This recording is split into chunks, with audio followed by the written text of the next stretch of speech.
Nick Teddy. You're watching PaxAid Live.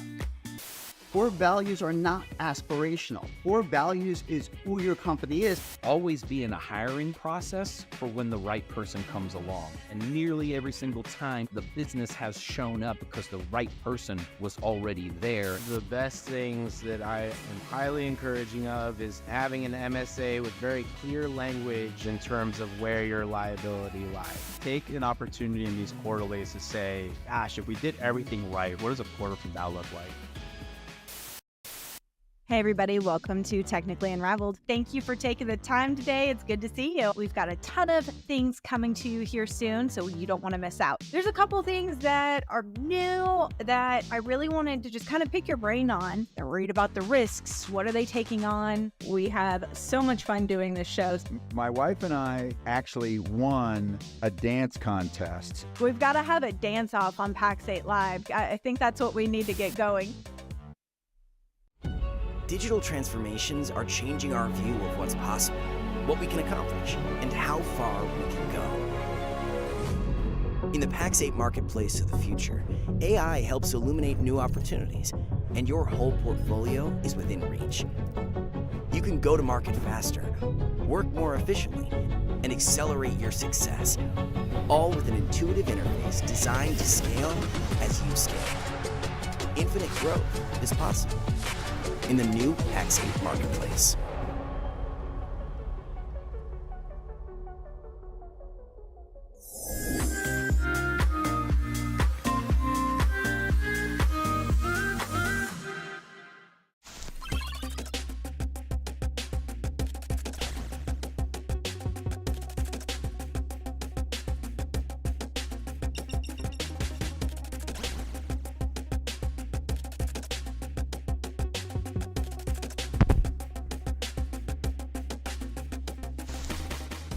What's up, everyone? Happy Wednesday, and welcome to the game on PaxAid Live, the show where we talk about all the cybersecurity shenanigans you need to be aware of.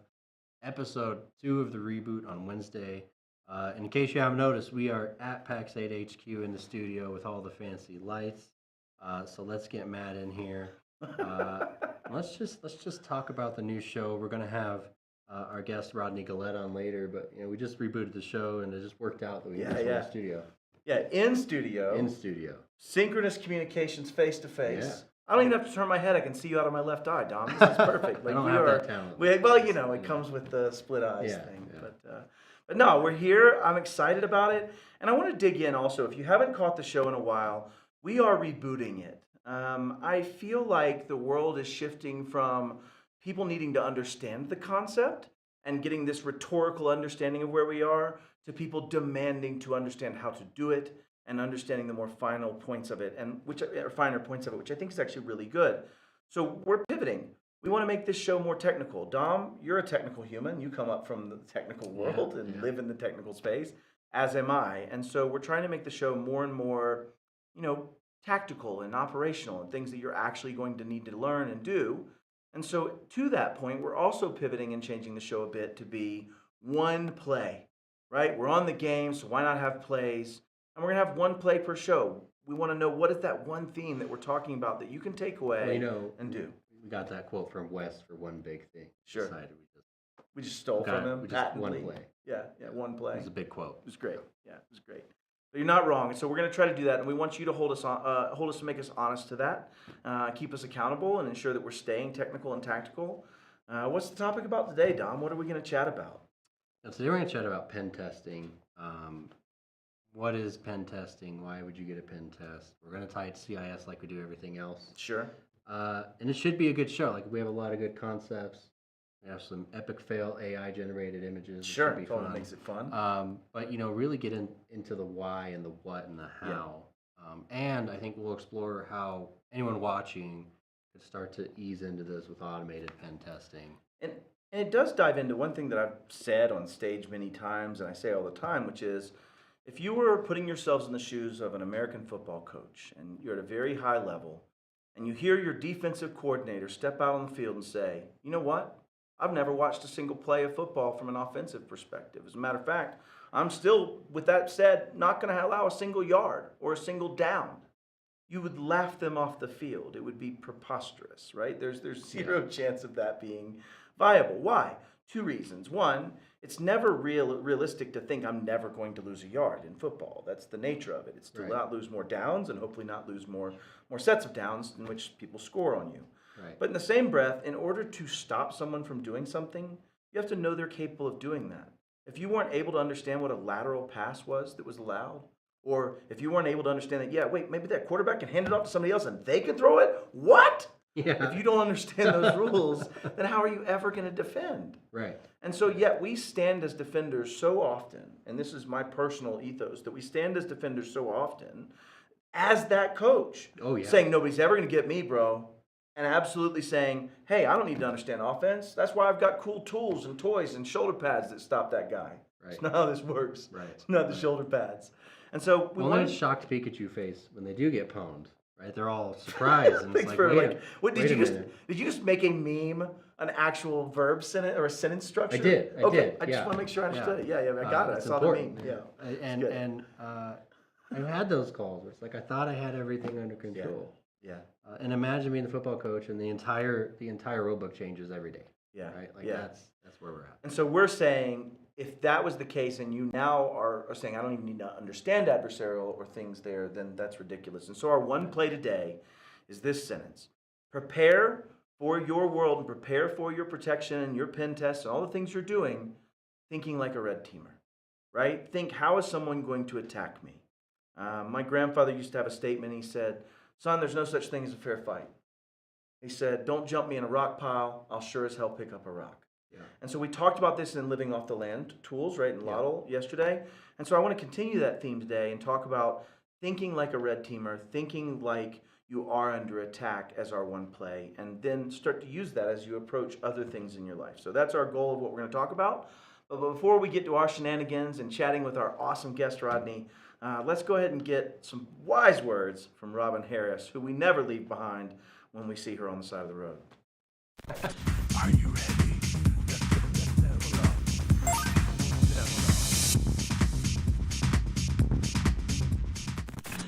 So I'm going to talk about one of the value-added services we can bring to our customers is to educate them and help them level up, become an advisor and a go-to resource that they can see as not just somebody they buy something from, but truly a partner, right?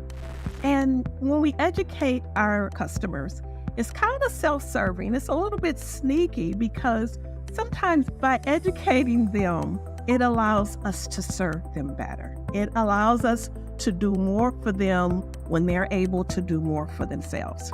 And also it makes you look like you are truly an expert. And we want them to see us as experts. We want them to see us as the partners that help them grow and help them level up. So you'll see all kinds of companies, they'll do webinars, they do events, you can do virtual events, you can do lunch and learns, you can create all kinds of digital assets to share with your clients that will help educate them and bring them to a new level. And every time they hear one of those communications from you, every time they receive something from you, what does that do? What does that do? That puts you top of mind. That puts you in their sphere where they see, oh, yeah, this company, yeah, they're a resource for this. And they'll even start sharing. They'll share the things that you provide to them. So now it's almost like they're starting to be your like evangelists, promoting that, hey, this company, they shared this with me. I think this is a good resource. You want to brand your materials, right?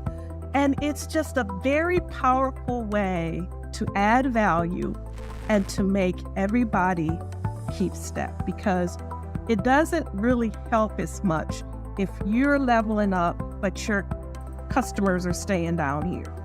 You need them to come with you. And when everybody in the ecosystem does that together, now we have an army of people operating for security and compliance and leveling up.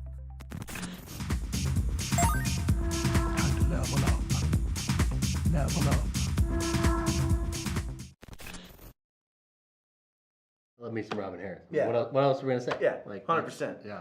There should be required listening for every human, like should. once a week, Yeah. right? I think 100%. Production note: micro podcast. Robin Harris. Oh yeah, that's it. We just take the exact stuff. That's it. Yeah. I want a royalty though. All right, let's get back to the show. This is so much more fun in the studio, man. So let's jump to the topic here. So we brought Rodney Gillette with us.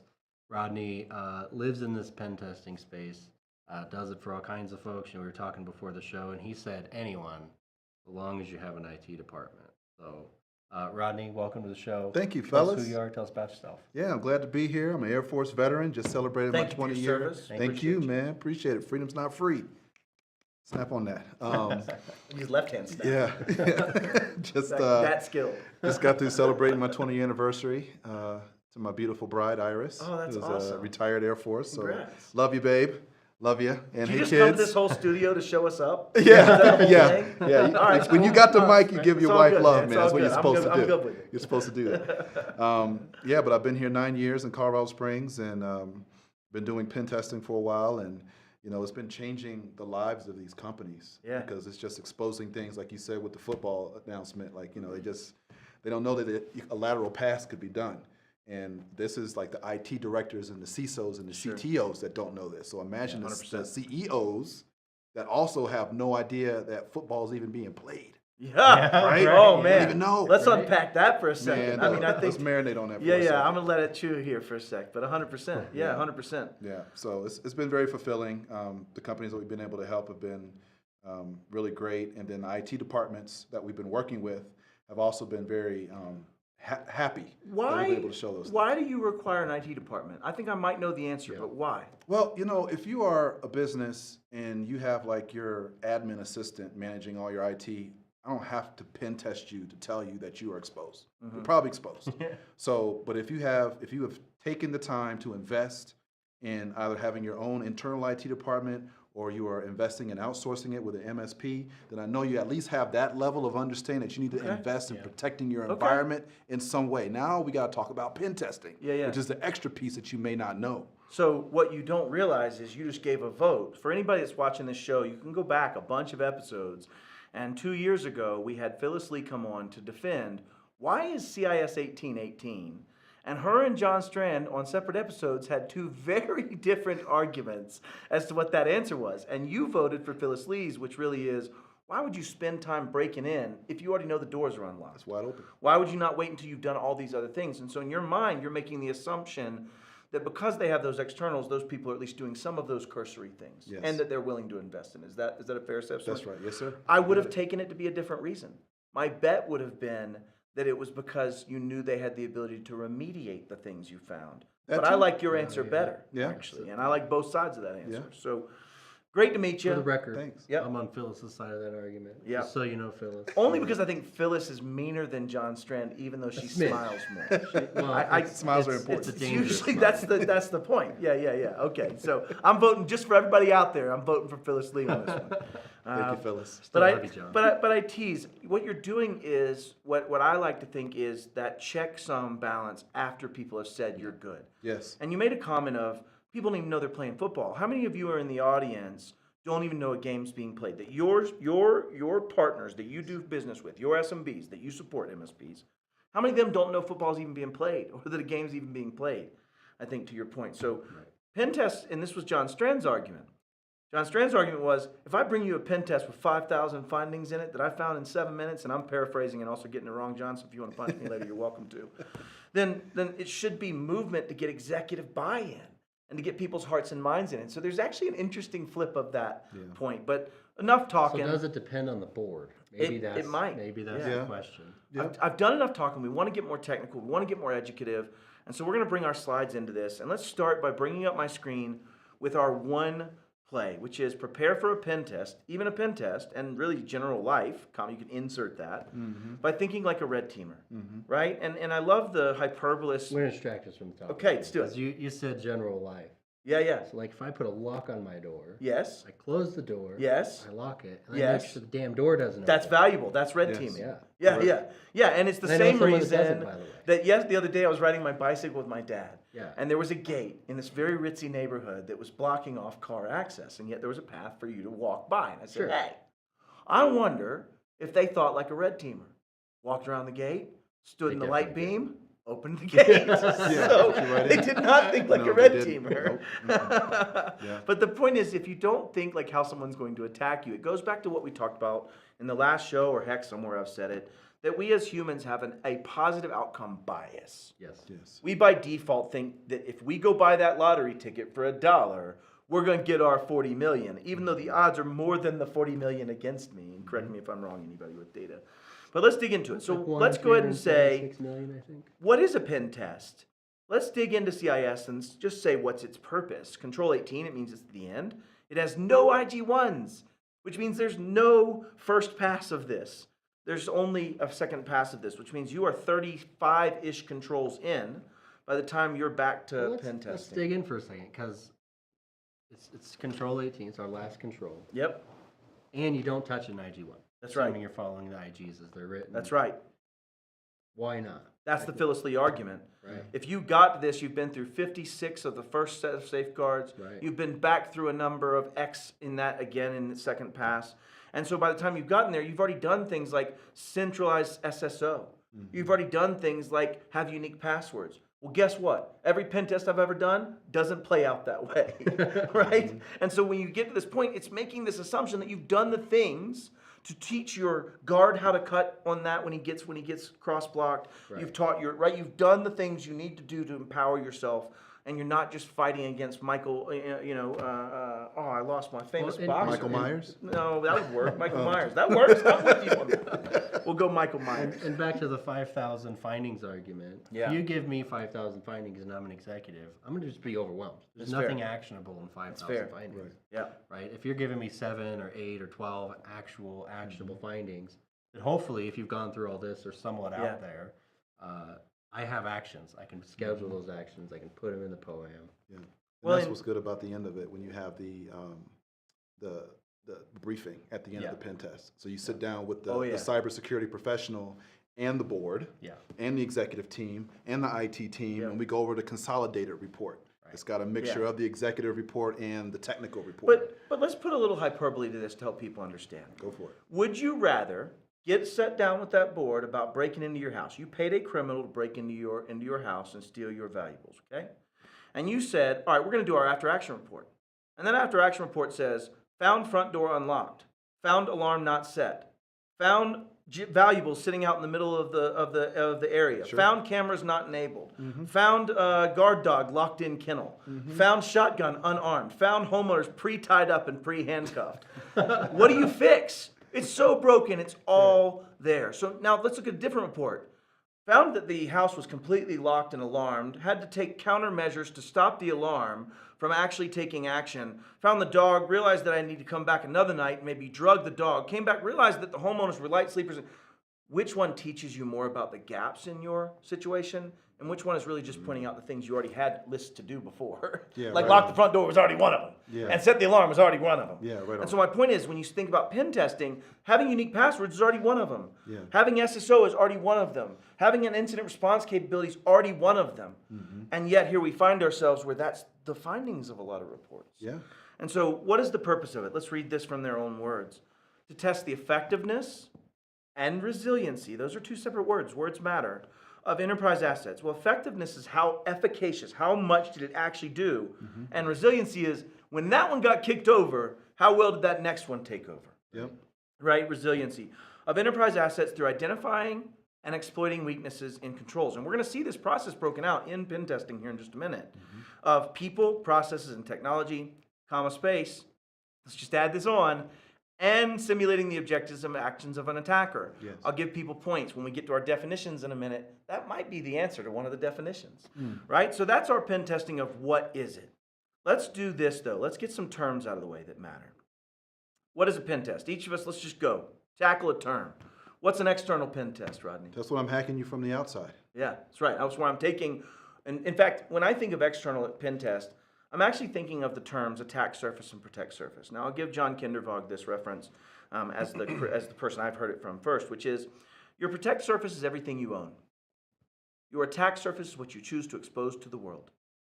And when you think about that, external pen tests look from the lens of that very externalized attack surface. My site, my website, my firewall, my hosted NAT that I bring back into my crappy Plex box, let's just say. I'm looking at you, LastPass.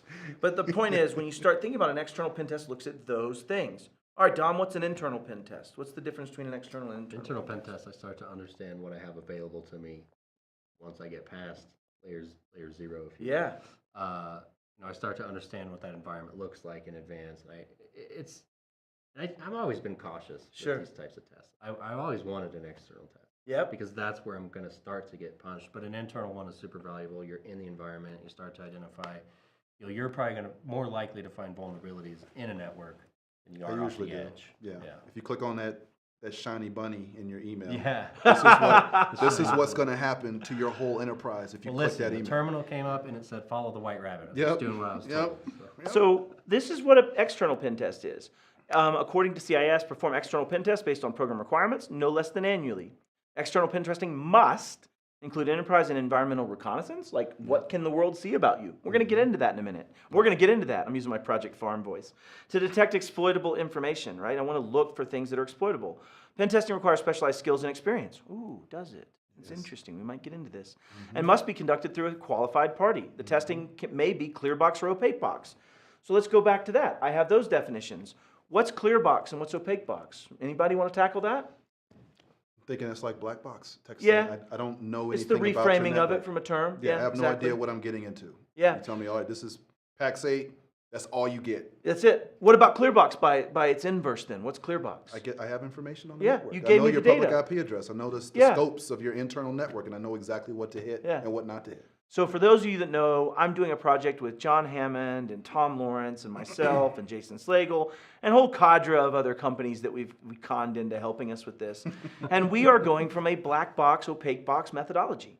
We are doing it like a true red teamer would. We're looking at it from an enumeration of what you've chosen to put out there, the mistakes you've made, the things you've shown. For example, one MSP writes their own ITSM platform. They write their own platform for ticketing. And they use Cloudflare, and I'm like so proud of them. But their dev environment doesn't, and it goes to their cable modem. And that tells me where the other piece probably is and gives me access. But the point I'm is... going to throw out a free piece of advice for that partner. Cloudflare has a dev mode where it doesn't cache anything. So you're doing that because the cache is throwing you off in the CDN. Go in there, click development mode. Yeah. If domain is dev, put it behind Cloudflare. Yeah. Your WAF rules. That's the only thing. We're done here. Yeah. We've got our 1 point out. We're done. You guys don't even have to stick around for PO 32 more minutes. For the checks. Yeah, you just send that to Dom. That's free of charge. We'll split it with me. So ClearBox and opaque box really references how much information that pen tester has. And if you think about it, opaque box is significantly more like a threat actor. Right, in the sense that that's what they're going to usually start with. They don't always have some insider. They don't have information about your environment, how you built. And there's a lot of services out there for that, right? Like for me to go figure out what you're using, I can use Built With. I can use Shodan, and we'll get to that here in a bit. Well, and it's not hard for me as a threat actor to get from black box or opaque box, knowing everything. Oh, yeah. It's my favorite thing to do. It is, yeah. Just take your email. Yeah. Like, I have your public IP. Exactly. Yeah, that's my favorite thing to do. I love the OSINT part and building a map in my mind. I'll give a shout out to PlexTrack here.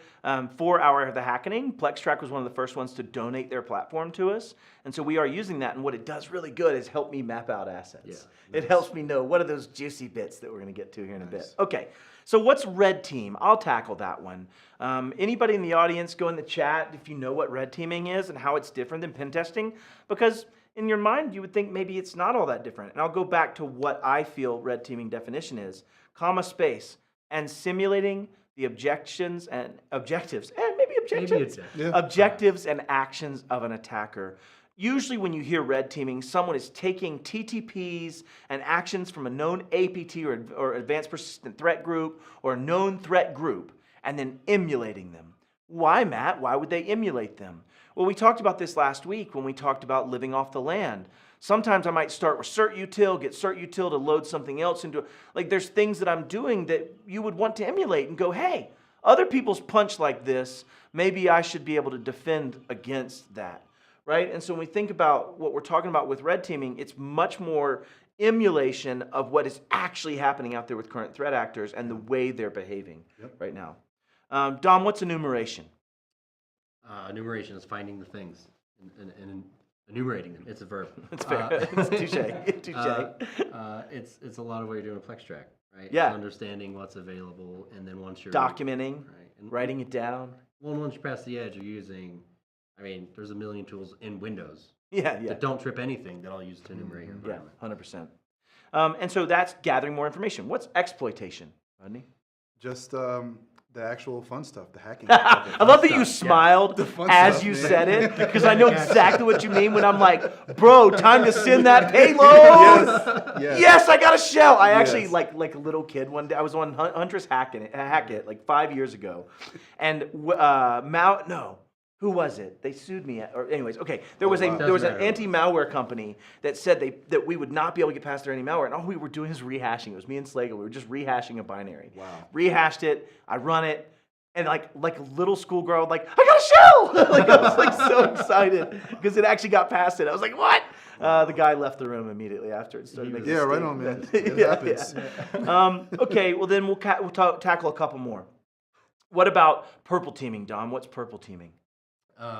We missed blue team. We're bouncing. We're bouncing around. We're bouncing around. It's not up there, no. So blue team is the defenders, right? Right, Most MSPs serve the blue team. Yeah. So purple team is somewhat invented, but it's been around a while at this point, and you play with both, and that's really what we want MSPs to practice. Is a little bit on the red side, a little bit on the blue side. And we just talked about this. Imagine you're emulating an adversary's techniques or TTPs. Right. You want to know, hey, real quick, blue team, did you guys see that alert? Yeah. Okay, cool. They are seeing that alert, right? Purple teaming allows you to collaborate between that red team and purple team in the moment of it, right? And understanding some of those things. And I'm definitely summarizing y'all. So any of you deep pen testers out there, like, I'm sorry, I love you. I'm definitely being summative. Love you a lot. In this. So, all right, let's tackle this one because I meant this to be a little controversial. I'm going to start getting ready to dodge bricks here. What's an automated pen test? Dom? Why you I'll tell you why I asked it that way, y'all, to the audience. Here's what we're dealing with. Jason Slagle, if he's listening to this right now, and I have had a bit of a disagreement, of which he's probably right, and I hope I'm probably right. When you think about what is a pen test is a very highly set of skills where you say, Matt Lee, can you break out of prison? And then I go break out of prison because I'm highly motivated, and they gave me the option, and I got skinny enough to get through that duct. When you think about it, you're trying to emulate what a threat actor is going to do. They're going to do all those things. And that means they're creative. And the one thing about us humans is we're creative. I was the first one to go, that's a rock, and it hurts when it hits me in the head. I bet I can throw it at that guy. Right? And so when you start realizing that, machines just aren't creative. And at this point, an automated pen test has been relegated to things we make fun of. It has been things that we call not effective. I think I will take... No, I don't make fun of it, though. But I would say as an industry, we for definitely sure. have. For sure. Yeah, I would say as an industry. Yes. But I'm coming to a conclusion. Slagle's argument isn't that it's effective. I would say you probably get to bell curve effectiveness. Like, how many different ways can I run Responder? How many different ways can I extract an LSAS dump? How many different ways? Right? Those things are all things that I could automate and iterate upon. And as we see normalization of identity structures, as we see normalization of systems, they become much more effective. They get really close to bell curve effectiveness. So Slagle's problem with pen testing and automated pen testing isn't about the pen test's effectiveness. I mean, there are some discussions to be had there. It's really about, it lowers the barrier to entry, which lowers some of, what did they say in CIS? What was the word in CIS?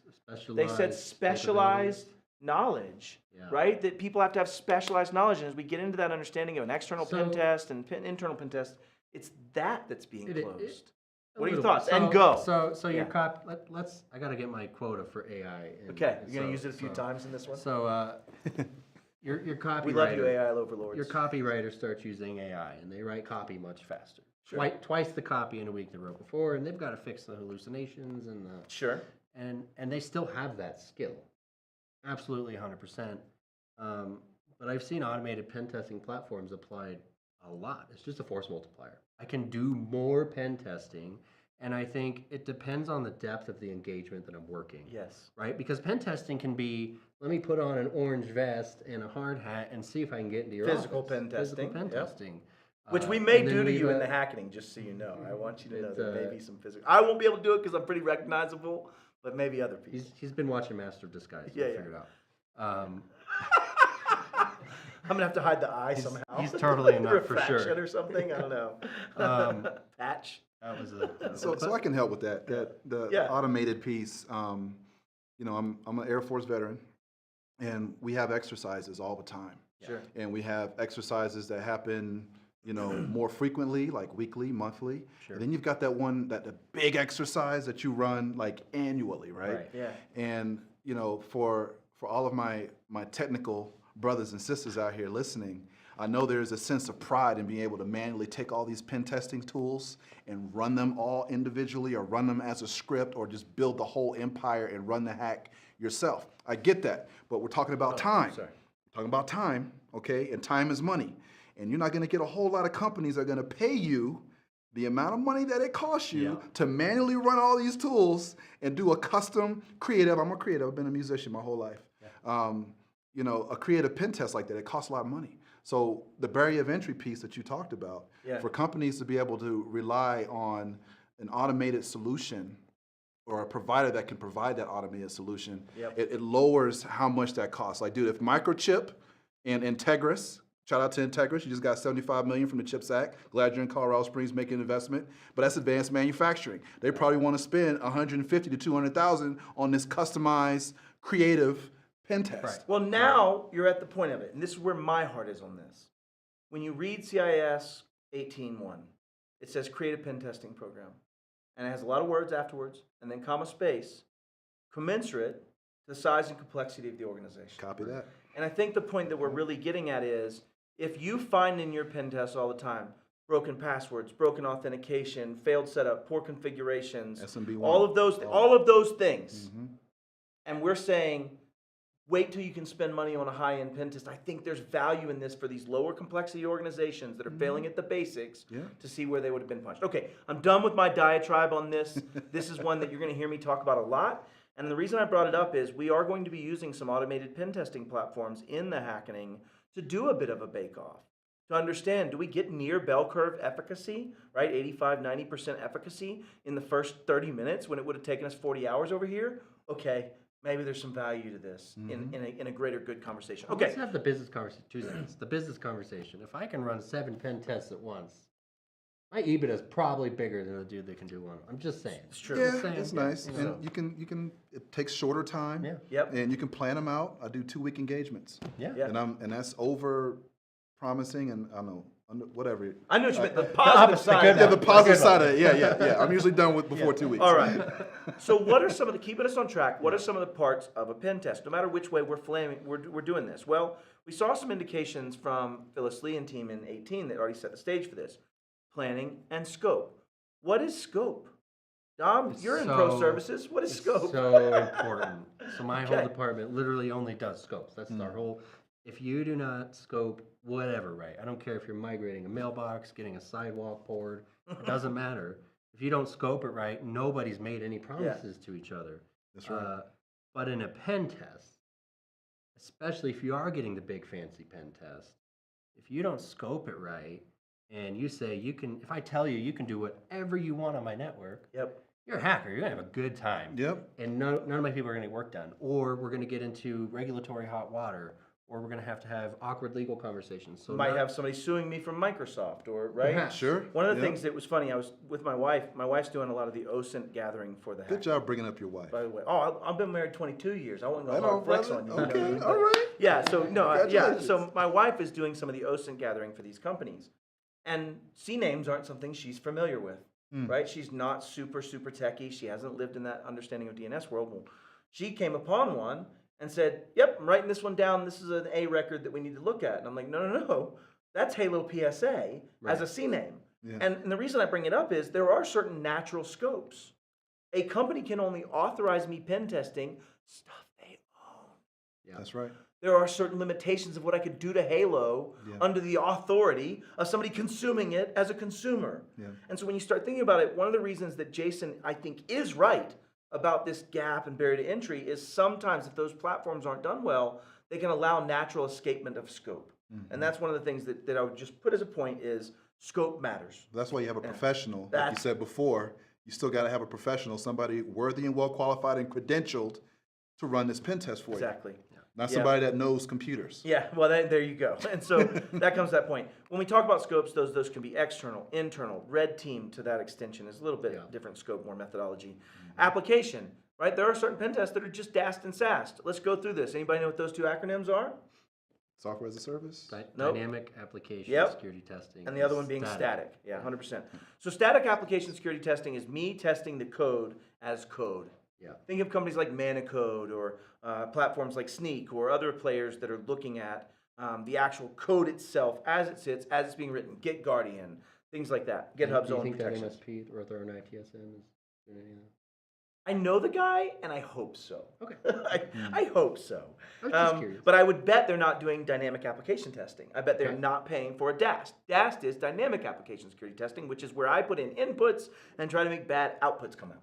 Right? And so dynamic testing versus static testing. Dynamic is usually going to be more black box, whereas static might be more clear because you have to see the code. Yeah. But doesn't always mean that's the case. You could potentially have the code and be testing it dynamically.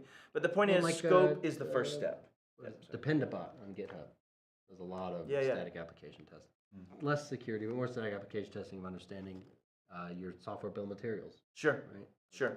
So the first thing we have to come to is between us and the client, what is the scope? Now, usually, I would have to imagine, Rodney, that's going to be the external space, define the internal space. What are the domain names we own? What are the things that we have that we can test? Right? And you're going to go put those into your plan and into your scope. In our case, what we have decided to do with the hackening is no scope, meaning the scope is only the natural scope of legal authority, meaning it's everything they own in every way, with the exception of DDoS, right? No denial of service, or no DOS in any way. Yeah, no denial of service. We're not affecting the A of the CIA triad, only the C aspect of it, and maybe the I a little bit we might play. But understanding scope is the first step. So what's after scope? Well, now this is where you get to go do your job. So what comes in this information gathering phase, Rodney? We're looking at their, we're doing Whois. On them. We're going into their DNS records and seeing all the IPs that everything's being pointed at. We're seeing how many IPs are on the internal network, and what not what they are. That's a different piece of enumeration, but it's what is here. What can I see? What can I see that you told me wasn't there? And then did you know you had 4 PCs that you said you got rid of? Did you know? These things are out there. Do you remember that XP machine you stuck in the bathroom to handle the door controller? So we're just grabbing information, man. Just as much information as we can. So in information gathering and reconnaissance, there's a passive mode and an active mode. Dom, can you talk about some of the tools that you might use for passive enumeration or passive reconnaissance and gathering? We talked about DNS. DNS screams so much information. Yes, it does. So My favorite. So, I guess another free tip, just plug your domain into dnsdumpster.com. See what comes up. And you might be a little shocked. Yeah, because DNS, what DNS Dumpster and tools like Security Trails do, same thing with cert.sh, crt.sh. All three of those have in their own way an approach to passive. What's the difference between passive and active? Well, if I'm going to go attack somebody in real life, let's say I'm going to go do something to a human in a kinetic fashion. Do I want to tell them, hey, Rodney, I'm going to come by your house on Thursday, I'm going to mess you up. Hey, Rodney, I'm going to come by your house on Thursday. No, I want to do everything I can passively till that moment that I am active, and now I'm a threat actor. And so when you think about this, passive doesn't let the victim, or in this case, the willing victim, right, the client, know that you've started, that you're doing things against them. And criminals use this methodology too, right? I'll go to DNS Dumpster, Security Trails. You can get a free membership to Security Trails with a contrived address that you just have to prove you own. And I can go in there and look up domains and find alternate domains, subdomains, relationships, where those domains point. DNS Dumpster will give me a graphical representation of the connection points. And the cool thing about DNS Dumpster is it does very little actual querying. It's storing recursive. Yeah, where it's all,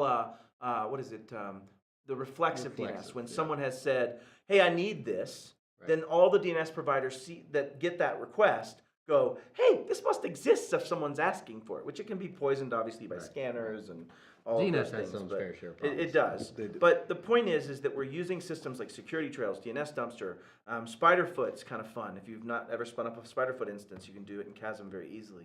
Shodan is great, right? Every time I get an IP address from security trails, the first thing I do is check Shodan. Now, you know what the best thing I can ever see in Shodan is, Dan? Or Dom, what do you think the best thing I can ever see in Shodan is? HTTP headers or titles. Or... No, like what I want to make me a happy, proud papa about security and people actually securing themselves. Yeah, nothing. Why? No. Why would I see nothing? Because there's nothing there. Not just that. It's protected. Like you can get responses from Shodan that say, well, there's nothing open. I want to see nothing. And the reason is, and this is one takeaway I want you to take, MSPs, even those doing the hacking, and you can change now. It's not too late. We're only through the H's. So when you do this, go and change so that your stuff that you own blocks the Shodan IPs. Yeah, Like, don't make it easy for me. Yeah. Don't give me this freebie spot. I can go just look it up. Go say, do not allow this to happen. Don't let them scan my networks. Yep. Right? And do things like that to reduce some of that ease of me checking it passively. Why? Because if I do not get what I need passively, like I want to know what ports are open, I want to know what ports have what services, what versions of those services, I can do all of that from Shodan, at least within a certain window of time of when it was gathered. But the second I type in nmap space IP space enter dash blank or whatever I'm going to put on it for flags, you have the opportunity to know something about me. Mm-hmm. And that's what passive is trying to avoid, is knowing something And I about want me. to. So you mentioned CertSH, and that's certificate transparency logs. Oh, it's so beautiful. No, And I've gone on so many tangents about certificates. Bro, me too. It solved a huge problem, but goddamn did it create one. So Well, it gave instant visibility to something that otherwise would have been private. You right? can, Like, so that's the point of it. so yeah. two facts for that. Do put your domain into cert. So crt.sh. You'll see every SSL certificate you've issued since I think it's 2009, something, 2010, 8, 9, something like yeah, that. it's 8, but yeah. A fun fact: somehow one of the DoD CAs dumped into the cert logs, so you can find names of just DoD personnel, their DoD numbers, Oh, man. their whole certificate common names. Don't worry, they just leaked the OPM database. OPM. Oh, I'm sorry, y'all. Too soon? Sorry. No, Okay, we're just- good. So the next phase is active phase. This is when I am okay. It's a battle. This is a war. We're now fighting. Let's see whose team wins. And I'm hyperbolizing that a bit, but my point being, this is now when I'm actually doing things that could get me caught, doing things that you could use to actually make a defense and detect early and stop the threat actors. It's because I'm enumerating, but I'm also blending in with thousands of others that do it every day, right? Like I'm one IP in many, but it's where I'm going to gather information about services. Like, are you exposing 3389, or maybe you're hiding it from me and it's 3390? That's the best trick. It's find foolproof. Yeah. It's foolproof. So it's foolproof. It's textbook. I laugh, but I genuinely did that. So I can Oh, me make fun too. of people that Actually, have done it because I I did thought it helped. 33909. Oh, I would take a new port for each person. So that yeah. the next subsequent port would be the next one the threat actors could bone me on. And that was the beautiful. worst It thing was- I saw it's during beautiful. COVID, when everybody was trying Oh, to figure yeah. out how to work remote, Yeah. and they didn't have MSPs or Yeah, IT support. They Yeah, went to yeah. Google, how do I share my computer? Open up port 3389 on your router. Yeah. Like put a hole That's in the your firewall. ransomware That should deployment already sound protocol. terrible. RDP. A hole in your firewall is Yeah. terrible. Don't do that. Yeah. But they were all doing it. We're in the Everybody no knows nat it. club. The Yeah, no nat club. everybody knows no it. snats. Yep. All right, so we're scanning for open ports, we're identifying vulnerable applications, and the takeaway here is these things we're talking about, you should do on yourself. We just talked about passive. Go see what your surface area looks like. Yes. Go see what it takes for me to discover where you are. If I see a bunch of Cloudflare IPs, I've got more work to do. I'm gonna win, but I've got more work to do, right? I've got to go think harder. Active, then, go do these things. If you're not already doing vuln scanning for yourself, you're failing. Period. Yes. I'll just say that right now. If you as an MSP are not already vuln scanning yourself and your exposed infrastructure, Matt Lee would take away all of your Matt Lee points Yeah. and say you are failing. Yeah. Identifying vulnerable applications, right? Nobody ever has that happen. Dom, I literally sat in a Jeep driving from Denver to some undisclosed location for about 10 hours doing this. And all I was doing was finding exposed MoveIt applications, right? I contacted the city of Indianapolis. I contacted JetBlue. Like there were a bunch of people that I found a month after the MoveIt announcement still had MoveIt, right? And so we're at this stage where why am I on such a rip about doing these things? Because I know you're not. Yeah. Yeah. Because I know you're not. Yeah. And so this doesn't just mean patches. This could mean out-of-date versions. This could be set up vulnerable because they're misconfigured, right? If you ever want to go play around with that, I would encourage you to go try Hack Me, spend the $14 a month just to get your brain expanded into how some of these things work. Because they'll set you up a damn vulnerable Linux, DVL, damn vulnerable Linux server that has hundreds of vulnerabilities that you get to go see where it wasn't just not patched, they just missed a setup. Yeah. They gave the wrong SUID Misconfigurations. bit to something, right, whatever it may be. Okay, and then My the other favorite used to be crappy random number generators. Yeah. Where the prime was just the next prime is the prime after the prime before. Sweet. Like, what? Iterate next prime. But the point is, in this phase, so we've done passive gathering to know what we're going to go put out of the scope, right? We got the scope. We did passive gathering. Now we do active stuff to try to identify those vulnerabilities, find those vulnerable applications.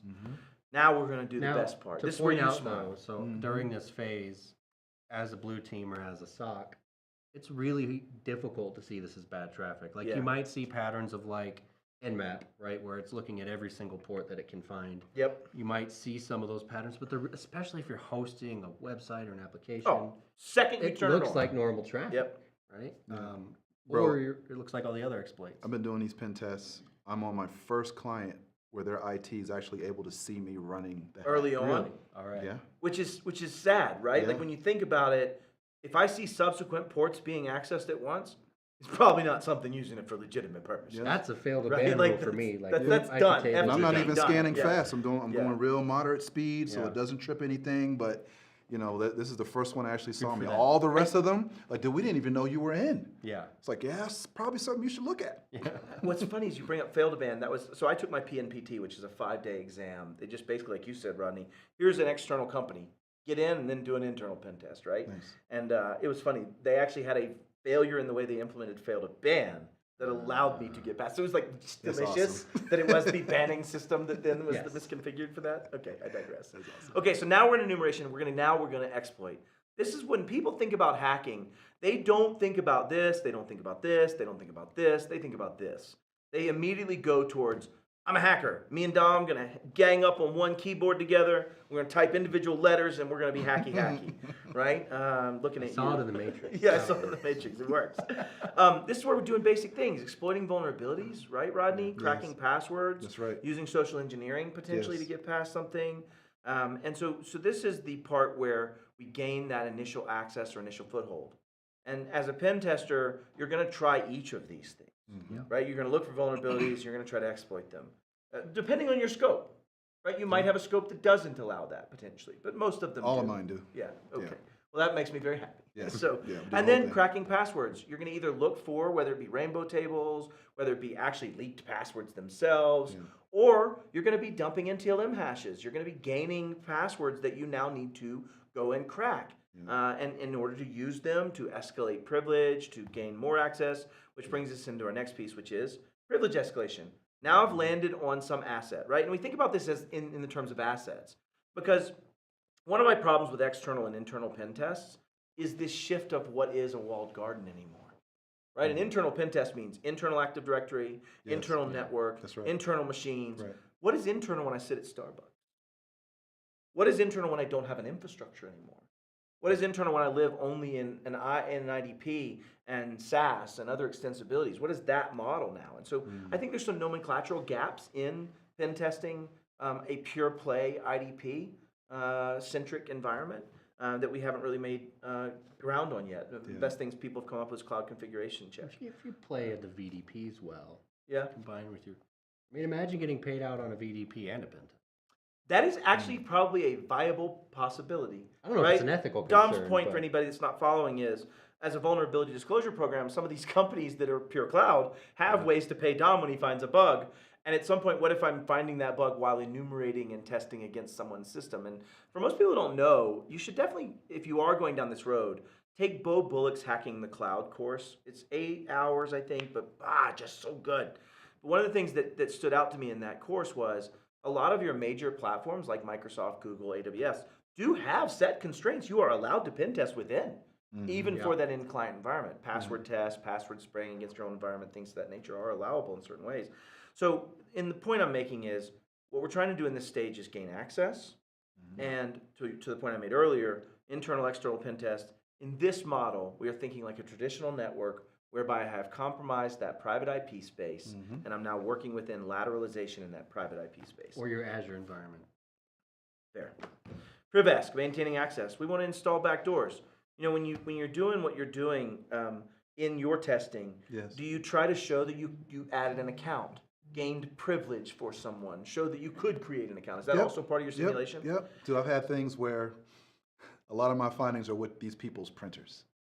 So they have the default username and password, so I already got that. And then once I'm in it, I see that FTP 21's open. I also see that I have read-write permissions on the FTP server inside the printer. So I'm able to copy. I show them the whole thing. And the board of directors are just like, and the IT's like, oh. Well, and let alone service accounts that get created. Or just giant failures. Scan me. Right? Like, scan, bro. Scan will be the death of me. But the point is, we want to then, if we land as a low privilege, and this is actually another takeaway you should take, which is, you shouldn't be giving people local admin rights, bro. Nope. People shouldn't have local admin rights. That's right. I know, throw rocks at me if you want, but I don't have to PrivEsk if you've already prived me, right? If everywhere I land as an admin, I don't have to PrivEsk. I'm already an admin. So the point is, you should take away local admin rights and make it where once I land on a box, and let's say I gain a foothold, I got in with some low priv account, I can't do the things I need to do against maybe Kerberos or whatever it might be, then I need to PrivEsk. I need to be able to be at a higher level of privilege. And so what we're seeing next is privilege escalation and maintaining access. And those are maybe two separate things sometimes. Yeah, and I do not care what endpoint, protective, whatever you want to run. I don't care if you have, maybe MDR. MDR might catch me if it's a good SOC. But, if I have local admin, I can turn your stuff off.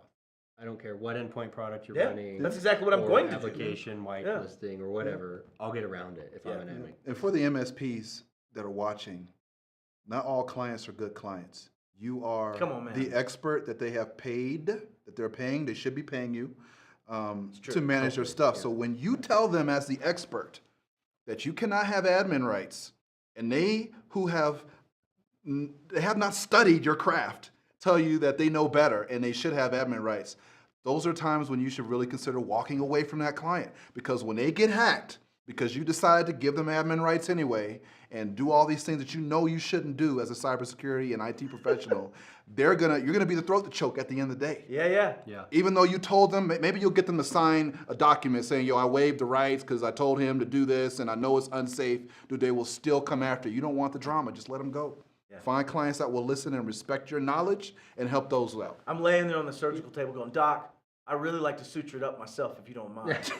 Man, you're all right. Yeah, go ahead, take care of it.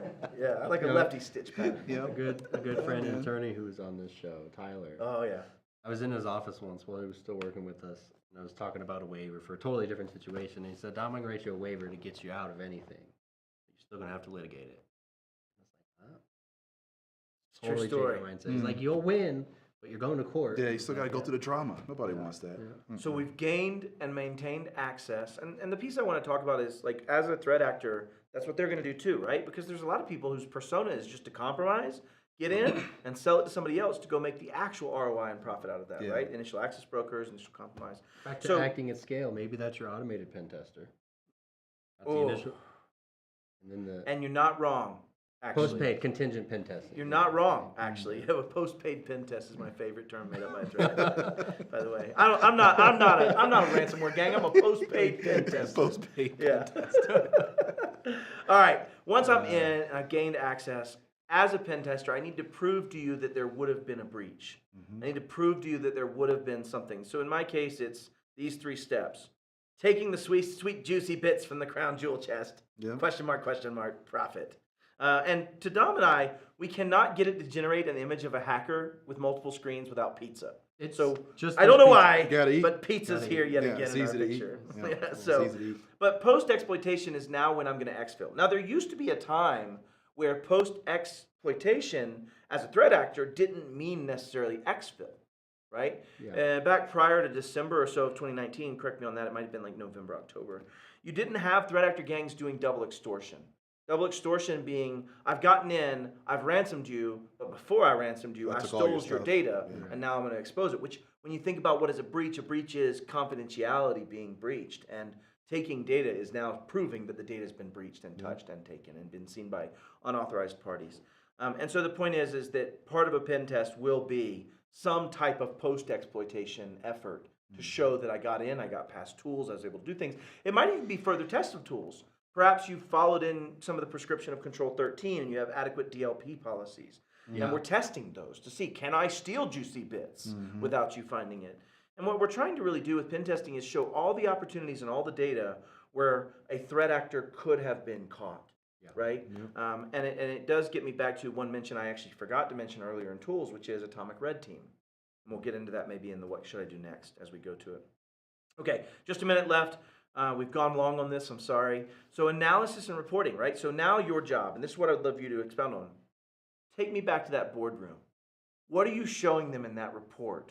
What is your intention of that report? Because when I did my PNPT, I wrote a 153-page report. And I've read one of your reports, and it wasn't short.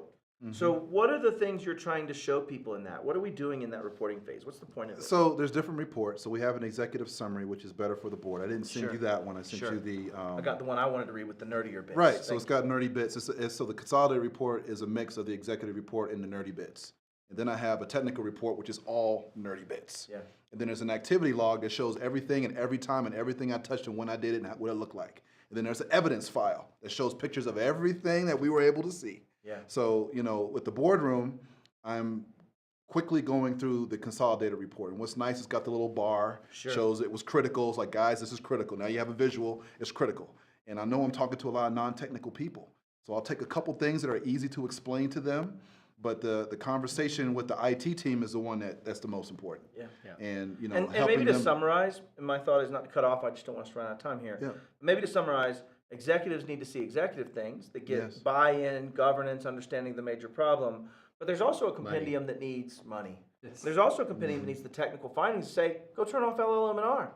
Well, if you're not using IPv6 local lookup, turn it why off. would you need it? Turn it off. Maybe SMB1 isn't necessary anymore, boys and girls. Maybe we can drop that thing. Yeah. Also, if and you're I find that running everywhere. IPv6 in your LAN, please call me and tell me why. Yeah, let's have a chat. So I got a group that told me why. They said that Microsoft has cloud technology that integrates into your local infrastructure that needs IPv6 in order to work. And I was like, dude, show me the proof. Okay, great. I'm glad we got this online. Yeah. I'm glad we got this online because this came up before. Yeah, this came up before. Yes. Yeah. All right. Yeah. So next phase after analysis and reporting, right? Because this is the point. This is the point. When you're doing a pen test, you need to get the people that are bought in to go do the things that need to be fixed. Yes. And that's my point. Post remediation, what do? Fix stuff.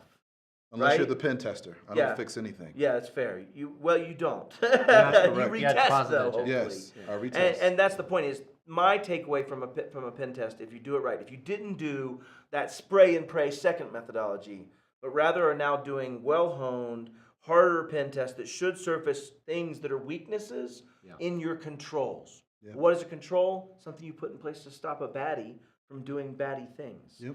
And so basically a pen test is your one freebie that isn't post-paid, right? I don't go, hey, listen, I'm going to take $1 million for this pen test if I get all of it, but I'll take $5,000 if I get a little bit of it. If it was that way, people would be a lot more serious before taking pen tests. So this is your freebie. This is your get out of jail free.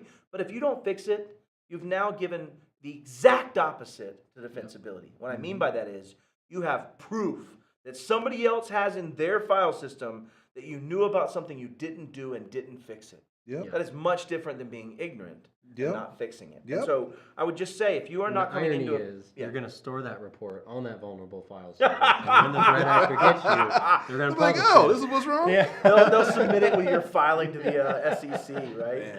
Okay, what now? This is the piece I would go to as my one big thing. This is the Wes Spencer call out. This is the one play. For me, if you do not have the skills, I would encourage you to build them, to at least understand the basics of what a threat actor and an adversary is going to do. Go spend 10 minutes a night on Try Hack Me and understand these things. Hack the box, name them, I don't care. That book isn't real, by the way. It isn't. This is made up for Dom. The second piece is, if you can't build that expertise and you are of size and you have a lot of fiduciary responsibility as an MSP, maybe you should pay someone like a Rod to do that. Yeah. I think there's value in that. And I'm really hoping the mics are picking up these whispers because it's Yeah. super dope. Yeah. But the point is, See the thumbs you up. should go and find an expert if you have the size and complexity to spend the $10,000 or $15,000 for the 40-hour patented 2-week or 1-week engagement. And if not, the lowest barrier to entry that we brought up earlier in this is, why would you not use an automated platform against yourself to understand the breadth, to understand what's going on, to understand the things that you've missed, to have at least some check and balance, or hire a Rodney to come in and run a platform that gets it at a lower cost option for someone, right? I'm assuming you have models where you can do this through automated platforms and do that where they get to at least find those problems before a post-paid pen testing threat actor finds it. I love it. Now, I just want to make sure we get to the ethical piece. Yeah, for you please do. MSPs, running a pen test on your own clients and charging them for that, it's probably not the best thing. Wait, And- you can't just do the $99 pen test? Oh man, I mean, we all know who Bernie Madoff is. Okay. Did we This just is- Bernie Madoff the $99 pen Hey test? man, You look, just look. make I me mean, smile in my heart right you now. ask, you ask the guy, hey, are you following all the checks and balances? Yeah, we are, but it's the Fox Washington hen house, so this is like a third-party audit. You need to find somebody objective that has nothing to do with your business to come in and do this from the outside. Think of it as an external audit. This is Yeah. not something for your internal IT or your MSP to do on you and make it official. You got to get somebody else. And I ascribe to that. When we were, at 28 million or so in revenue, we wanted to go through our own pen test, and we weren't going to do it ourselves. We had skills, we had people capable of doing it. Sure. We could red team, Sure. and that's where I would leave this. Is like you should be red teaming, however, yourself. Yeah, absolutely. And what I mean by that is there are easy methods, and if there isn't one thing you take away from this, there should have been several nuggets. Is go look into Atomic Red Team. Atomic Red Team is made by Red Canary. Give a big shout out to Red Canary. Our CTO is our Chief Trust Officer. Is actually former CISO of Red Canary. But Red Canary's Atomic Red Team allows you to detonate packages and then see if your EDR picks it up. Nice. You call your MDR provider and say, hey, I'm about to detonate like 37 TTPs. I'll let you know. And then see if they pick them up. And then test and see how efficacious they were. I want to know how great my team is. So you know what I do? I actually line up against my second string and run plays. Also, please call your MDR provider because John Mertz is going to isolate all your stuff if you don't give him a call. Actually, don't call them first, and then after they're mad, go, Dom told me to. Like, I saw it on the show. I'd like to let us close this out then on this note, y'all. My one takeaway is go do red teaming against yourself. Look at what is a commensurate pen test for you as an organization and start suggesting commensurate pen testing for your clients that have high risk and have high things that would be worth it to a threat actor or bad Matt if I ever chose that side of life. Yeah, man. What do we have to close it out, Rodney? What's your final thoughts for the crowd? Hey, MSPs, don't be afraid of getting pen tests. These are not being done to make you look bad. Amen. For CEOs and boards that are looking to get pen tests, this is not to fire your CTO or your CISO or your CIO. We're trying to help you find those gaps so they can help keep you safe. Yeah, 100%. So we're not trying to fire people. We're trying to help you stay safe and protect your community and your business. It's No Fire Wednesdays. No fire with Fire. Dom, All right. close us out. Yeah, that's Rodney? our show. Rodney, You're the thanks so man. much for joining us. Thank you, Appreciate guys. you coming Appreciate on. you. Thank you. Make sure you join us next week. The one, the only Nathan Taylor is going to be on the show. And I'm super stoked about that. And I'm going to let the show run over for a second because Okay, let's do it. story time. We're in the studio. Oh. When we were getting ready to make the game, we decided we needed to do a rehearsal. And we did it in the studio. We did it in the corner. You can't see it over there in the studio. And Nathan was on it, but that episode never aired. What's even funnier about it is it never aired because it was like a pilot. Right. But we were like young kids in this. We didn't know what we were doing. We didn't Yeah. understand that production needed Yeah. pilots, that they had to happen. And so we tell him, we pump him up. We're like, yeah, Nathan, it's coming on. And he's like, man, I hadn't seen it yet. It hadn't come out. And then we forgot about it. And then we invite him back. We're like, bro, we want you to come on the show. Is he going to air it this time? I was like, what do you mean? And he's like, you had an episode. I was like, oh yeah, no, that's right. No, I'm just kidding. So Nathan will be with us live on the show. Yeah. On YouTube. Yeah. So make sure you join us. Make sure you hit up all the other Pack State Live shows. Enjoy the holiday if you're here in the U.S., and we'll see you next week.